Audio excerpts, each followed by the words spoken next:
Mullinger's Weekly Ramble.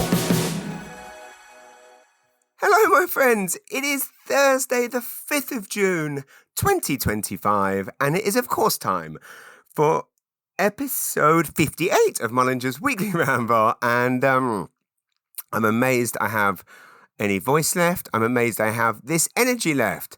I got back from England yesterday after the most ridiculous week that you can imagine, and I'm going to talk you through my ridiculous week over the next hour of this ramble. I just got back from it is so nice that the real New Brunswick summer is here. I just went out for a walk. It's 2:30 in the afternoon. Just took my dog for a walk to the East Riverside Park.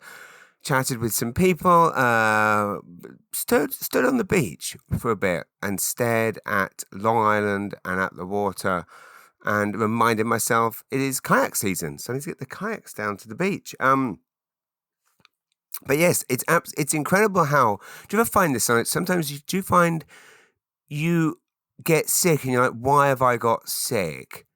And I don't want to jinx it, but like after the week I've just had, and the places that I've been and what I've been up to, and I've been and also actually around some people who've been quite sick. It is staggering that I am not breathing. So I expected to breathe. I guess we've established before that I lose my voice quite easily. And right now, even though, I don't know if I could do it. Do, re, mi, fa, so. It's not great, is it, actually? I take it all back. I'm completely ruined. So I'm going to tell you why So, last week, when I was, I guess I was doing most of the speaking, due to this, the simple fact of this being a podcast. As you know, I was driving to Moncton to get on a plane to Toronto and then fly to London. My wife very kindly drove me to Moncton, went to a Closet. I'm sure you all know Closet, amazing high-end men's and women's fashion store. That is in one of the many incredibly new and fancy redeveloped areas of Moncton. The growth in the city is really quite phenomenal and beautiful to see. I had a lovely chat with the owner of Closet, who I first met when she won a EY Entrepreneur of the Year award in Halifax, I think it was. I was hosting it for the second year running, and she recently had a baby. And beautiful, brilliant entrepreneur and gorgeous store. So, due to various commitments back home, Pam needed to drop me quite early at Moncton, so I had 2 to 3 hours at Moncton Airport anyway to sit and write.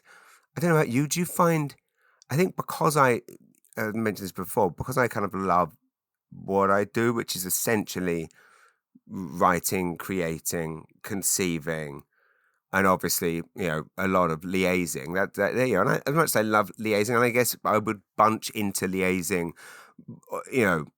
correspondence, but also, social media updates. And I guess that's the one thing that I would love to do less of. Well, I guess it'd be nice to be successful enough to not need to do it. Anyway, the flight was delayed slightly, so was there for a bit longer. Anyway, the time seemed to go by. I think I was so excited to get to England and I was so determined for things to not go wrong. And this is the weird thing. So I basically had 2 flights to get there, and then only like a day and a half, or almost 2 days with my parents. So I knew that if there was a single delay, that would massively eat into that. Likewise, on the Saturday, I had a 6.5 hour train journey and was meeting 3 friends in Blackpool, the Vegas of the North, my first ever time in Blackpool, for a monumental excursion slash what's that word I'm looking for? The word where you are not a pilgrimage. Pilgrimage.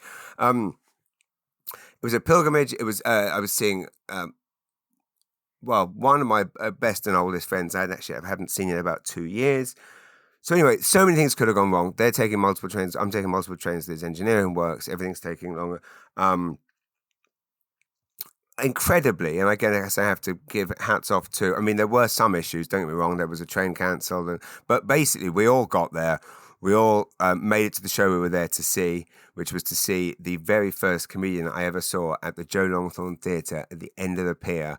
So I'll talk you through all that, but it was just quite staggering to me that I guess more things didn't go wrong. And I guess in typical me fashion, I kind of, as you know, I work meticulously to make things perfect. And then there is a bit of a self-sabotage, gene in me that always seems to kind of rear its ugly head and go, you know what? That all went way too well.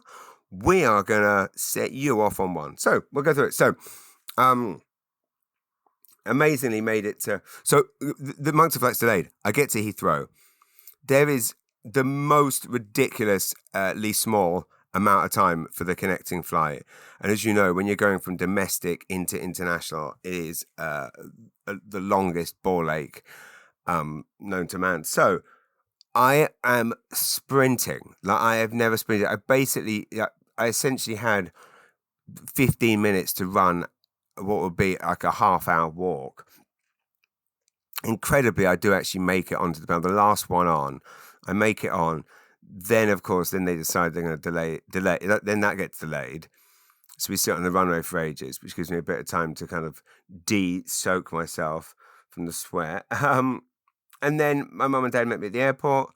Very sweetly, my mum met me at the Heathrow gate with a bunch of flowers. Said, "This is what people do, isn't it? When stars arrive, they give them flowers." We drove then to, this will sound funny, but to any traveling performer, road comedian, you'll get it.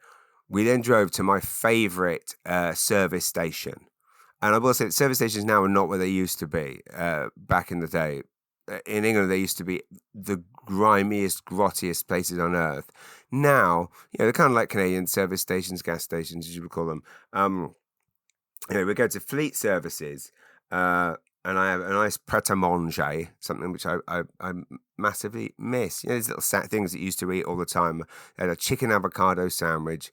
It's cooked in mayo. And my dad, I don't know why, but decided that he was going to have his first ever KFC.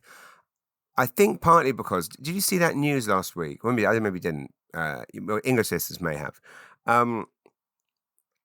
That KFC are investing in over 500 new stores across the UK. Now, I must look up why this is, because it's not like KFC's new there. It's not a new thing in England. It's always been there. It was there when I was a kid. It's not like something that's kind of come out of the woodwork, like bubble tea places appearing everywhere. Interestingly, I don't know how I went from bubble. Oh, I know, because I was thinking bubble tea shops. Every high street has bubble tea shops and vape shops. Disposable vapes were made illegal on Saturday night. So people were kind of shopping around Blackpool where we were, buying disposable vapes for the very final time. The reason for the ban, I believe, is a combination, obviously, the environment, but also children being attracted to vaping. I don't know the ins and outs of it. Some people are saying it's absolutely ridiculous because, of course, cigarettes are also, not good for the environment. Obviously, those butts don't biodegrade. Those butts don't biodegrade. That would be a great song. That would be Sir Mix-a-Lot's latest, his long-awaited follow-up. I'm sure, is Sir Mix-a-Lot alive? Don't know. But if he is, his follow-up to "I Like Big Butts" should be "Those butts are not biodegradable." Where am I? So, parents pick me up. My mental size have KFC, that's it. Because KFC has 500 new stores, I don't know what is behind this new expansion. Why do you open 500 new ones at the same time? Is it cheaper to do it that way? You hire one construction company and they work their way around doing all of them. Why not do 50? Why 500? Anyway, on that tiny little island. That is the weirdest thing about being back in England, I have to say, is I know everyone knows how many people there are there. It's like the fact that the population of London is basically the population of Canada. Did I just make up that stat? Point is, there's a shitload of people. And it's funny, obviously, when you live in a place like New Brunswick, where you are. Can we agree that we're all I tell me if it's just me. you basically never go out without seeing someone that you know a bit, right? And quite often you go out and you see 10 people. You go to the Sobers, you might see 10 people to nod at that you know, and then you'll see. That was the weird thing. Walking around with my friends in the area that they live, like Greenwich, slash, like Catford slash, Chelsea slash Blackheath. I mean, there's lots of slashes there. You get the gist. But areas of London, nice areas of London that actually have generally people think of as having a small community feel. Walking around with them and them not, there's no one, them not saying hello to them, not seeing anyone they recognise or know. Anyway, there was a long way around of saying my dad had KFC, but boring. I wasted 5 minutes and I found my dad had KFC. We then drove back to my parents. So again, so the day before I'd spent whatever it was, 12 hours traveling. I mean, I kind of haven't been keeping track because it really doesn't bother me because to me, really, I mean, when traveling, if you're on a plane, for me, you're watching a movie or show, you are. Oh, I guess I'm starting to feel jet lagged now. Sorry about that. Profesh. Again, most podcasts they would have deleted that. We're keeping it in. It's a good. Sounds like another. Basically, let's see how many titles for some Mix-a-Lot songs. Whenever I say song on this podcast, it comes out shong. Shong. There's another. That sounds like a word for a schlong. That a schlong is a big penis, so a shong is possibly a small penis. What the hell am I banging on about? Maybe I'm more jet lagged than I think. The point was that it was like 12 hours travel on overnight. So you arrive and you've had no sleep. My parents then and I we went into Cary, which is the town they live in. Beautiful town, independent bookshop, newsagent. Went in and looked at all the things that the chocolate bars and the bags of crisps, and yes, they're crisps, not chips. All the things that I missed. Got some panini stickers. Went to see their new co-op, which is they got a new big co-op. It's where the pub used to be. And then went back. Actually, I'd say that, on the way back, and my parents, we bumped into some people they knew. We chatted to them. I went to the bookshop, bought a Julia Donaldson book, the new Julia Donaldson book. And then we went home and watched shows like these antique. Have you ever heard of it? There's a show called the Antiques Roadshow. And in that show, people come in and they bring in, I'm sure you have, I'm sure it's on Canadian TV too, people bring in their treasured possessions and then auction experts value them. There is about 20 million different rip-off versions on all the kind of free channels. So they have little titles like, so there's the Antiques Roadshow, and then someone will come up with like the Antiques, I don't know. Let me go and get. Let me look it up. Antiques shows, UK. I can hear you all through the microphone, thinking, don't bother, James. We literally don't give a shit what the name of the antiques TV shows. Antiques shows on TV UK. Let's see.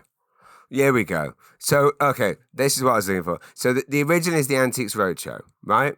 Someone came up with the Antiques Road Trip, where they basically go around and they buy things and they auction off. And it was absolutely a bizarre experience. Where Celebrity Antiques Road Trip, Salvage Hunters, Money for Nothing. Obviously, American Pickers is the thing. So many. Bargain Hunt, Sea Sun and Bargain Shopping, Antiques Roadshow, Put Your Money Where Your Mouth Is, Cash in the Celebrity Attic, Cash in the Attic, Bargain Hunt, Famous Finds. So many.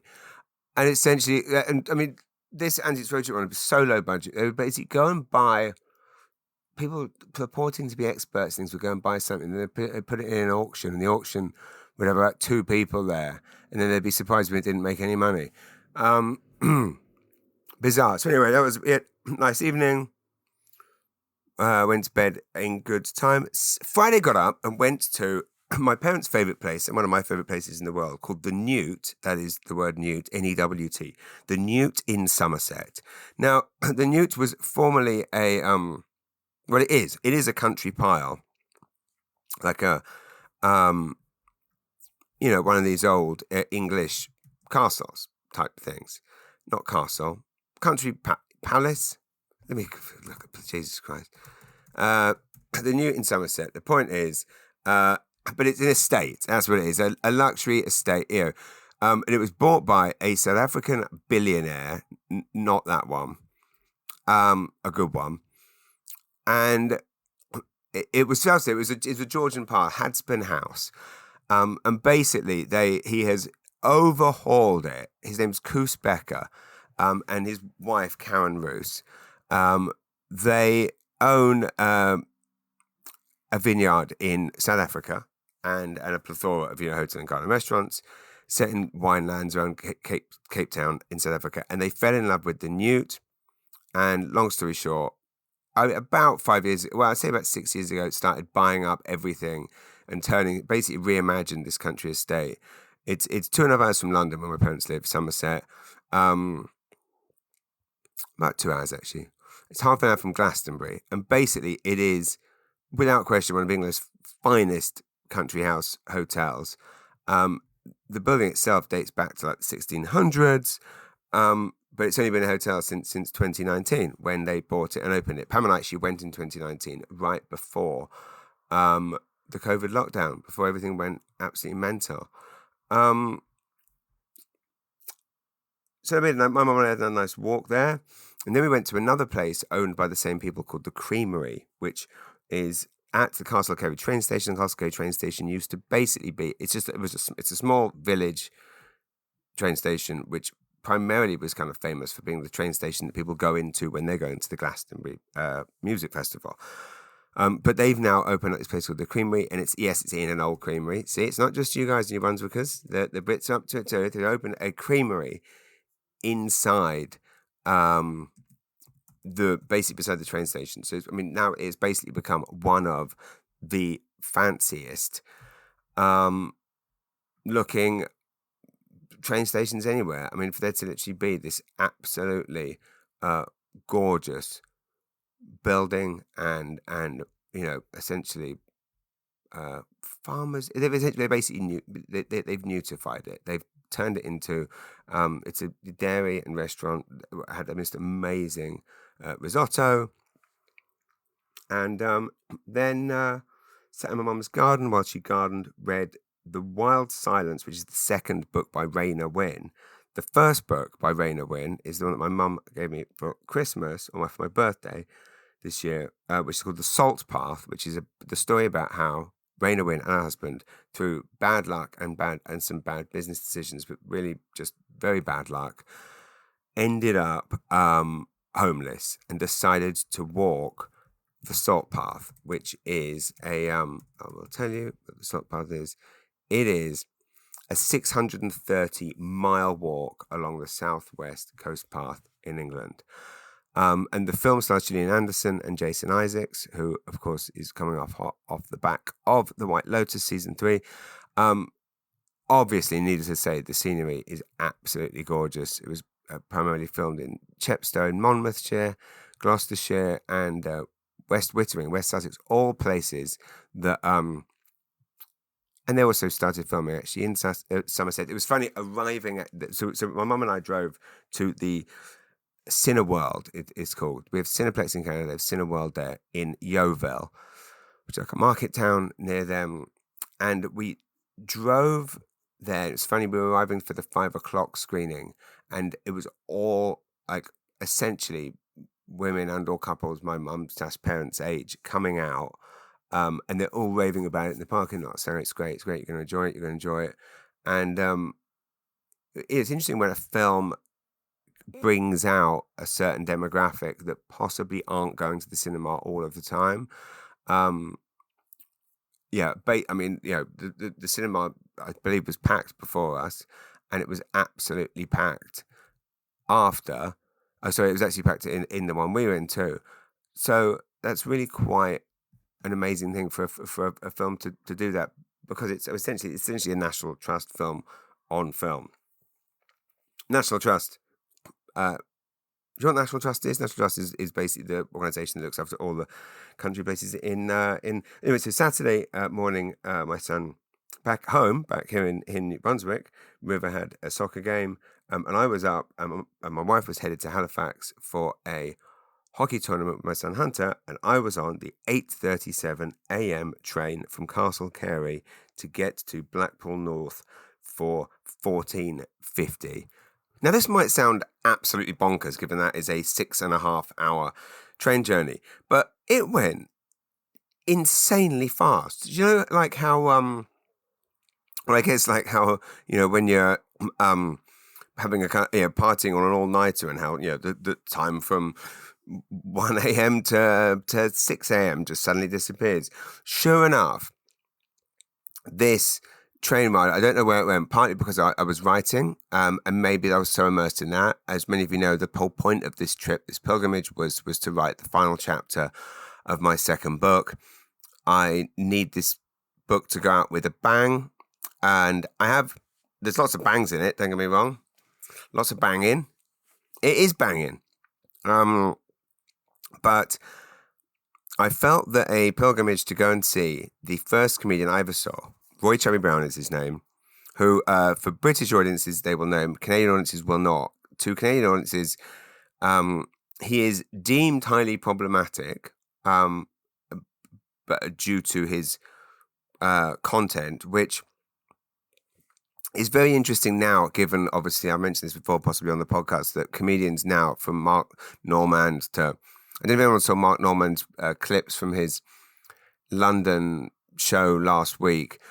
I mean, the jokes are essentially like Cherry Brown jokes. And so this is not to say that, whether it's right or wrong, but essentially they are, jokes that go after everybody. And for some reason, Roy Cherry Brown has been always branded as a problematic comedian, whereas someone like Jimmy Carr is considered acceptable. Cherry Brown always made me laugh as a kid, and it's an interesting thing to be into a comedian at the age of 13, 14, to go and see them live in your teens, before you've had any inkling that you might one day become a comedian, and then to go and see them again 30 years later with your oldest friends, some of you haven't seen in 2 years, on a theatre on Blackpool Pit. It is, in my world, in my little world, it's quite a monumental trip. So possibly because I was looking forward to it so much, the train ran quick. But I was writing the whole way. I was really analysing the train stations, the changes in the architecture of the countryside. I mean, really everything about the journey was quite beautiful, which the journey the next day was less beautiful. I will tell you that. We'll get there. So I get to, I change, it doesn't really matter where I changed, but I changed at, not Birmingham, there was two changes. From Castle Cary, it was absolutely gorgeous, just seeing the rolling hills, analysing the English countryside, sitting there reading British newspapers proclaiming that England is too far, which, again, I'm not saying build all over these, but the amount of racism you read in British newspapers. In fact, I've got one right here. This is the Daily Telegraph. The front page of their magazine on Friday the 30th of May, which is when I was there, is "I feel like a stranger in my own town," which is the classic racist line, right? I feel like this is about a Birmingham suburb, where immigration, crime and addiction have shattered the community. And basically through the words and the pictures, there's a picture here of a fish and chip shop called Best of British. It says fish and chips, kebabs, burgers, Best of British. And then to illustrate the point to these readers that the town is going to part, the town is losing its path. It is turning into a place where people feel like strangers. To illustrate this point, there's a picture of a woman wearing a burqa walking past it. That's how the That's how the racism is done these days in these newspapers. So anyway, interesting sitting there reading these papers while traveling through England, basically going from kind of south to north. I can't remember the first station I changed out, but the second one was Manchester Piccadilly. So I'm on the train to go to, and I get the message that the guys, the three friends of mine, Paul, Julian, Rob, that I'm meeting, they have been turfed off their train, and that all the train's been cancelled or whatever, so they get on a different one. Long story short, it transpires they get on to the train that I am on. So, but the train is in two halves, like you can't walk through it. So anyway, I wait for a stop, and I come running down, and we're all reunited on the train, and I can't quite believe it. This is a plan, by the way, that I made on Christmas Eve last year, watching some Charlie Brown, having a chuckle, and thought, and I think, and I didn't have writer's block, but I knew I was coming up to the close of the book. I knew I needed to do something. Part of my, whenever I feel like I have not writer's block, but need more content in anything, in literary form, in stage form, in magazine form, I know I need to go out and have adventures. Also, I live for adventures. I mean, that's what life is, right? Life is an adventure. Life, as a great person once said, life is a roller coaster, didn't they, Ronan Keating, the great philosopher? One wish that we all had was to go on a roller coaster at Blackpool. We did not manage to do that. I also wanted to go on the waltzers. That didn't happen. Anyway. So we were in the train, and who I literally thought that either someone was going to bail or the train was going to get cancelled, or also Charlie Brown is 80 years old, has had throat cancer, also has really obviously inevitably hence throat cancer, not great for the throat, obviously. He trials a lot with his voice, so I thought the show might be postponed. I basically thought something was going to go wrong, and it didn't. We're united on the train. We get up at Blackpool North. We all walk down to this gorgeous place. We're staying in the Old Bank Apartments, run by, it's absolutely delightful people who were just a joy to work with. They basically converted an old bank. See, it isn't just New Brunswickers. It's gone global. Where the bank used to be, the old bank, they've called the apartments the Old Bank because everyone's just going to call it the Old Bank anyway. I would love to do that joke in England at a show and see how it goes down. Like, do what I do here, where I go to a town, get all of the local used to be's, construct something from it, and then hit them with it. I don't think I've ever done it in the UK. Anyway, we get this apartment, and it is good, but it has to be said, it has been set up for stag and hen do's. Like, in all of the rooms have no, sorry, not stag and hen do's, just hen do's, but hen parties.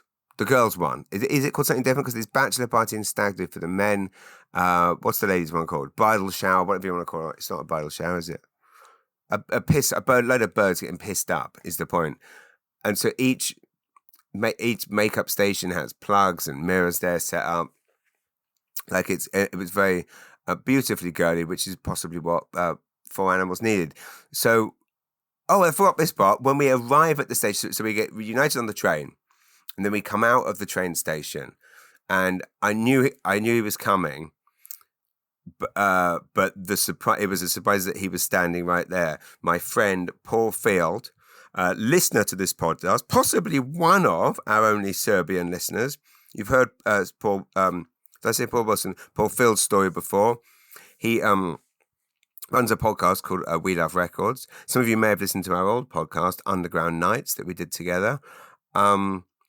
He owns a record shop in Belgrade in Serbia. We did Underground. We must have done so many episodes of Underground Nights, and we had so much fun. He came to the. When's the last? I've seen him a few times. He came to see my Maidenhead show, my ill-fated Maidenhead show. And anyways, I walk out and he's there. Big hug. He brings his friend Beanie, who's a lovely, lovely gentleman. I'm meeting Chubby at Did I tell you this already? That I basically reached out to the manager saying, look, I'm coming from Canada. I would love to meet him. So anyway, the manager says, look, we don't know we do this, Chubby's voice, blah, blah, blah. But yes, we will do this for you since you're coming all the way from Canada. So we get British shop names are the absolute best, by the way. News and we basically went down to get our supplies for the evening from a shop simply called News and Booze. I mean, what an absolutely fantastic name.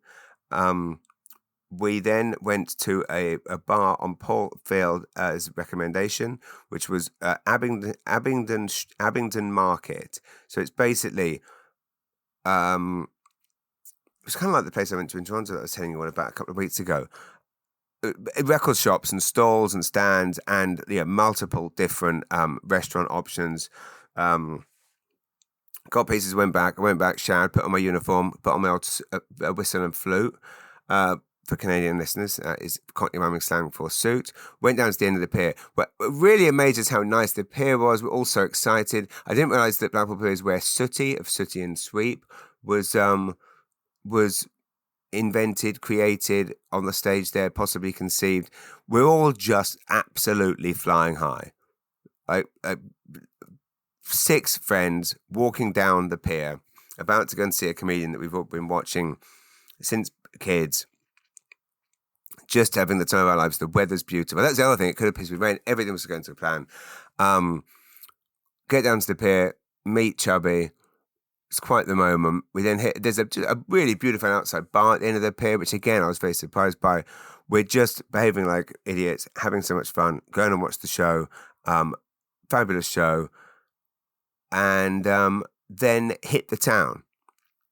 So the night, I would say, we must have been to. Well, we went to a couple of bars, but maybe 3 nightclubs where we're just all dancing on. And I don't mean dance nightclubs like kind of packed, trendy ones. I mean like ones where there's a small dance floor in a bar, and there's a couple of drunk girls possibly dancing on the handbags, and then just the 4 of us just going mad on the dance floor. Super fun time. Went back, chatted, and stayed up for way too long. Woke up the next day feeling obviously not great after, a possible consumption of, and now you all know that I live extremely healthily as a 47-year-old man, try to, especially on the road. And let's face it, if you listen to this podcast, I try and go to the YMCA as often as possible, daily if I can. It is not my normal behaviour to have about 20 pints in a day evening. That is what transpired. What also then transpired the next day was we went out and did all the fun things, went to the arcades, played Coin Dozer, went down into possibly a grottier part of Blackpool where a lot of empty shops. Saw this Yates's Wine Lodge, which is it sounds fancy, but it's a very, very dodgy British pub chain that had been boarded up and looked like one of the, when you're doing a news story on how a particular area or place is fucked, basically. That's what it looked like. Just absolutely great. And we're having a laugh. There's a joke shop which we saw, which was looked very funny. But the joke shop, the tagline was, and it was great, it said, "If you can't take a joke, don't come in." So there's all kinds of things: fancy dress, wigs, masks, stink bombs, fake cigs. That was the other thing we saw was a cigarette shop just called. And this is the word in England for cigarette for anyone listening, a North American listening for the first time. It was called We Love Fags. No, not We Love Fags. Yeah, We Sell Fags. That was it. Brilliant name for a shop. I'm sorry, I'm just looking at some pictures. This is what you have to do when you go on a wild weekend in Blackpool. You need pictures to remind you exactly what went down. My friend Rob wasn't feeling too well. It seems to be always the way. There's always one person that will get sick, unfortunately, feel very ill. Rob was not feeling well. The train ride back was full. They kept cancelling trains, so we didn't have to get an Uber for part of the journey. Actually to Preston. It just was full, and just that awful combination of hungover and drunk, and it was not pleasant. But then I get into London, and thank goodness I'm staying with my dear friends Kyla and Richard, who any listeners to this podcast will know. Kyla and Richard, Kyla, my wife's oldest best friend since childhood. Those of you that listen to the podcast will also have seen Kyla perform with me live either at Harbour Station Arena or at Kingsbury Theatre or at Yip Cider. We then had a lovely evening. We then had 3 lovely evenings, actually. So much fun. I think I mentioned this before on the podcast, how much I love Blackheath, this area they live in, where you can basically, just leave their god's house and you're on this beautiful heath, and you can walk through to Greenwich, or you can walk to any number of the many pubs that are there, and it's basically the opposite of these these English towns where everyone says everything's completely screwed and everything's. These places are the picture perfect opposite. Independent wine shops, independent. I think it has 3 independent bookshops in this tiny little village. Absolutely gorgeous. So Monday, I met with Rob and Julian again. I walked down to Greenwich, and we went to a nice cafe and had a beautiful avocado smash. And then we went to the Greenwich Picture House Cinema to watch the Ballad of Wallis Island. So it's so interesting to go. I mean, we talk about a disparate selection of things to do. Friday night, I'm in Yeovil Cineworld watching The Salt Path.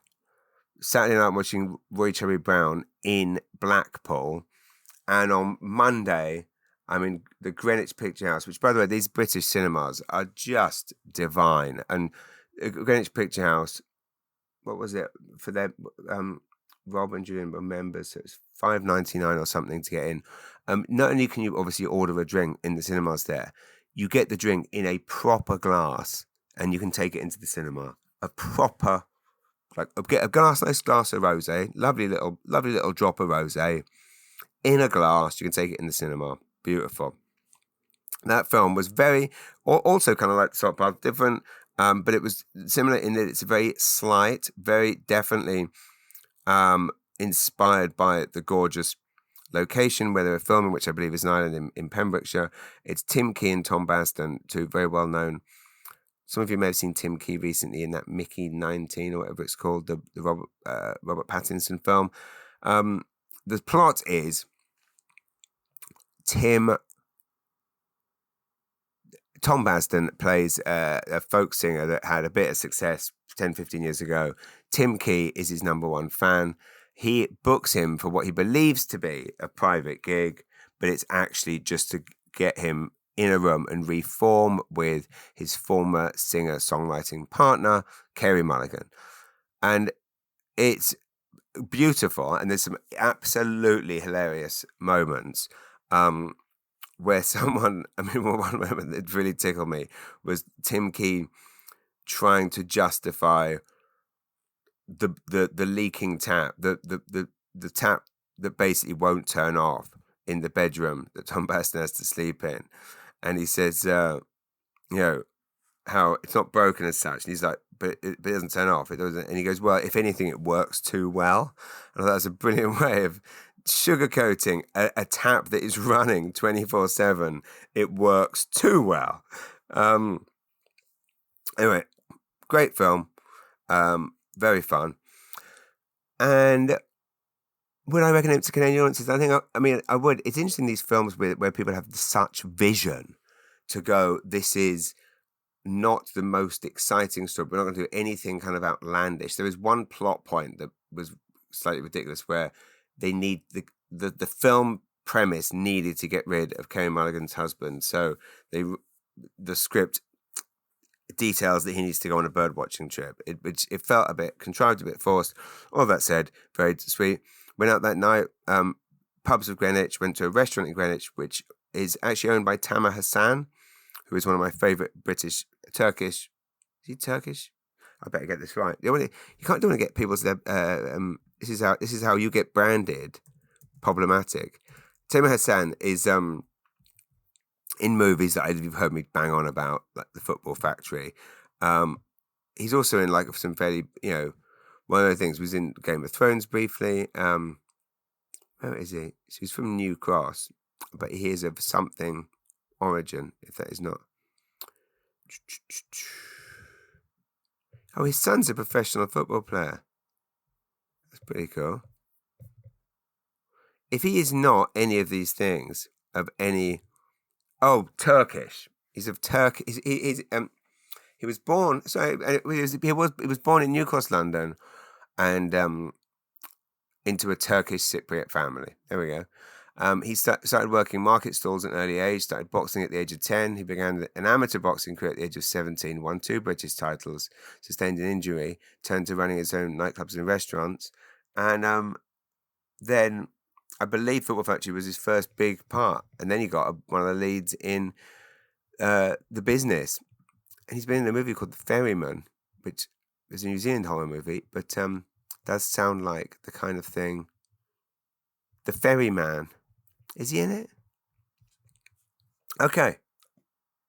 Where am I going with this? We had another fun wild night. Ended up back in the Crown Pub in Blackheath. I should point out, just because I know Kyla listens, or I say, Kyla, thank you for the incredible hospitality is the word I'm looking for. Sorry, I think I might be a bit jet lagged.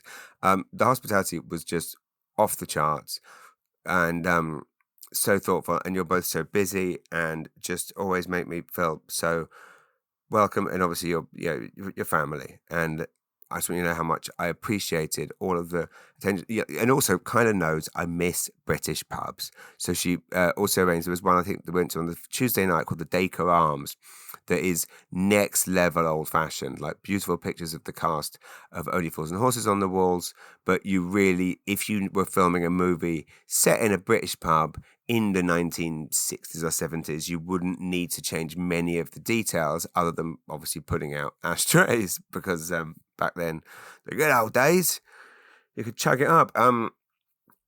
On that day, I also saw my former GQ colleague, Lucy Watson, who went to the Ivy on the King's Road. Also met up with her husband later in a pub called the Bricklayers Arms. I do feel like I did the pub. I did the London pub. Well, I did the UK pub crawl. Must have gone to, must have hit up a dozen pubs and bars, nightclubs in Blackpool between Saturday, Sunday, and then England. We went. I mean, the Crown is the one that we love on the Commons. Anyway, it was just so much fun. And then yesterday had to be at the airport at like 6 a.m. So I was up at 4 a.m. That was hard. Obviously, long days traveling, and it is that hilarious, amazing, bizarre thing. Right? I mentioned earlier how weird it is when you go to other parts of the world where not everyone knows everyone, and how I basically had this thing of like, essentially being, like we're where we all live, we all know a million people, right? But when I go to UK, you don't bump into anyone you know. Even in the area I lived in, where I might have known 30 people when I lived there, I never bumped into them because there's just so many millions of people. So do you all feel this when you fly back, when you get to the Atlantic Canada end of Toronto Pearson or Montreal Airport, where you deboard your plane or you arrive at the airport, whichever one it is, and it's like you've not seen anyone you know other than people you've been planning to see for however long you've been away. And you walk down, or you walk through the airport, don't see anyone, and then suddenly someone walks by and goes, "Hi, James." And you go, "Okay, I'm getting closer. Get to the escalator, you walk down the stairs, and suddenly there they are, a room full of 100, 200 people waiting to board the flight. And you basically know every single face, or you've met in some capacity. It's an incredible thing. So, got back, but of course, so that was a dream week away. It was a week that I needed, but at the same time, I'm over the moon to be back. I'm over the moon to have this story to write up. I swear, it's funny. It's like subconsciously, I'm there to have an adventure, but I felt like the kind of the Saturday went perfect. The Saturday went so perfectly to plan, but the Sunday bender was more, should we say, ill-advised. And I have to say, I think there's something in me where it's like, well, if you go off the rails and go a bit mental, go a bit, off, is that a phrase? Off the rails, off the rails, off the charts. If you go a bit chicken oriental, mental, is that now a racist Cockney Roman slang? Yeah, it probably is, since it has the word oriental in it. I retract that. I can't delete it because we don't do that. So I almost created that scenario on the Sunday for myself to give myself something to ponder, and I have to say it has been catnip to the writing of the end of this book, which I had very good news from my agent, my literary agent, Maria, at PS Literary. So many of you will know Maria Vicenti from the feature on her in the last issue of the mag. So anyway, things are moving along and it's very exciting, and we're going to have announcements for you soon. I don't want to jinx it, but we probably are. And so that is it. I know it wasn't very exciting this week. Well, I guess I hope it was exciting for you. I'm sorry I wasn't livelier. I possibly wasn't wittier. As ever, I have absolutely no idea what I've said for the last however long I've been talking. But I wanted to say it was just so beautiful. Get back, and having flew out of Moncton, I flew into St. John. Arrived, so happy to be home, so happy to see my kids, so happy to see my wife, my dog, and today it's just been beautiful. And maybe tonight we'll walk to the golf course and have a little brewski. Yeah, it's funny. I love going back to England, but I also means that I really love coming back here. And when you're in London, there's so many great things about it, but it isn't New Brunswick. And the water, it's being around the water, I think. Like I walked down to the East Riverside Dog Park earlier with the dog and just sat on the beach and looked out. Like that to me is the thing. Like the water is my holy water, I guess is the point. So that's it. Thank you all for listening. But we're back to normal scheduling next week, and I will answer all your questions. Oh, I've gone this whole episode without plugging any gigs. Well, you would please know I'm right back at it. Monday, St. John Theatre Company with Ali Hassan. Tuesday, St. John Theatre Company with Ali Hassan. Wednesday, St. John Theatre. Thursday, Friday, I'm doing a corporate for the unions. Actually, I think the unions of Canada. And then Saturday, Cornhill Nursery for the ACTS, Arts and Culture, big fundraiser for them. So 5 gigs on the trot. And then then it's Father's Day, isn't it? And then I think I can tell you, I'm going to be back on the Mary Berg show on CTV in a couple of weeks. Then I'm also having what else have I got? Another thing I'm really excited about is I like coming back from a big trip like this and having a focus. And the focus is the magazines are printed. We've got, over 10,000 copies that I need to shove into envelopes. And yes, we do still do that ourselves because we're grafters, aren't we? We're grafters.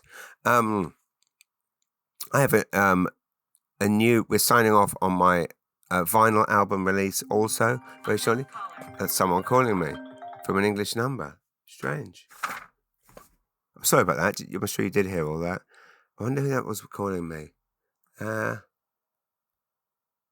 do you think it was? Any guesses? Any guesses who that was? Normally when it's a number, Wakefield. Someone phoning from Wakefield, England. Interesting. Okay, sorry. That was very boring for you, listening to me look at a number for Wakefield. I wonder if that is anything to do with Blackpool. Okay, I will get on with that. Thank you very much for listening. We're back to normal scheduling next week. Please do come out to the shows next week. As I say, Monday, Tuesday, Wednesday, Thursday, St. John Theatre Company, Friday corporate. Come if you're in the unions, and Saturday night come to the Cornell. Thanks very much.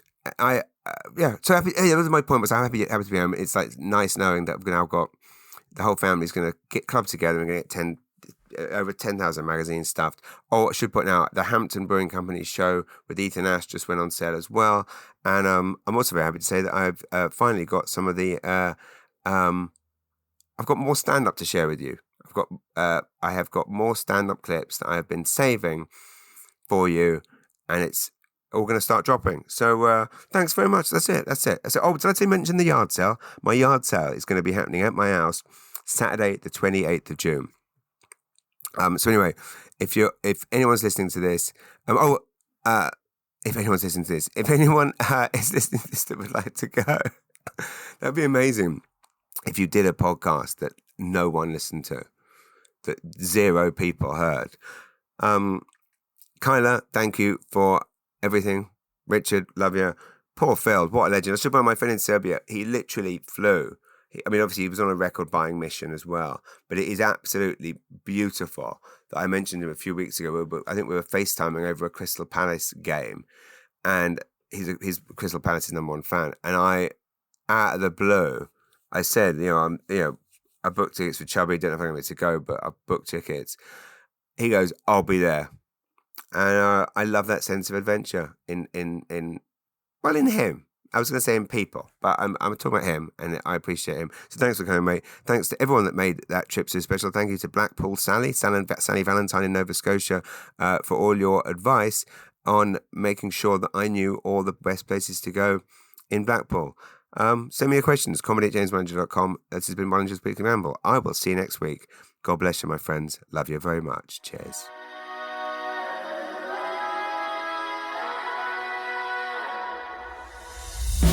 Bollinger's Weekly Ramble.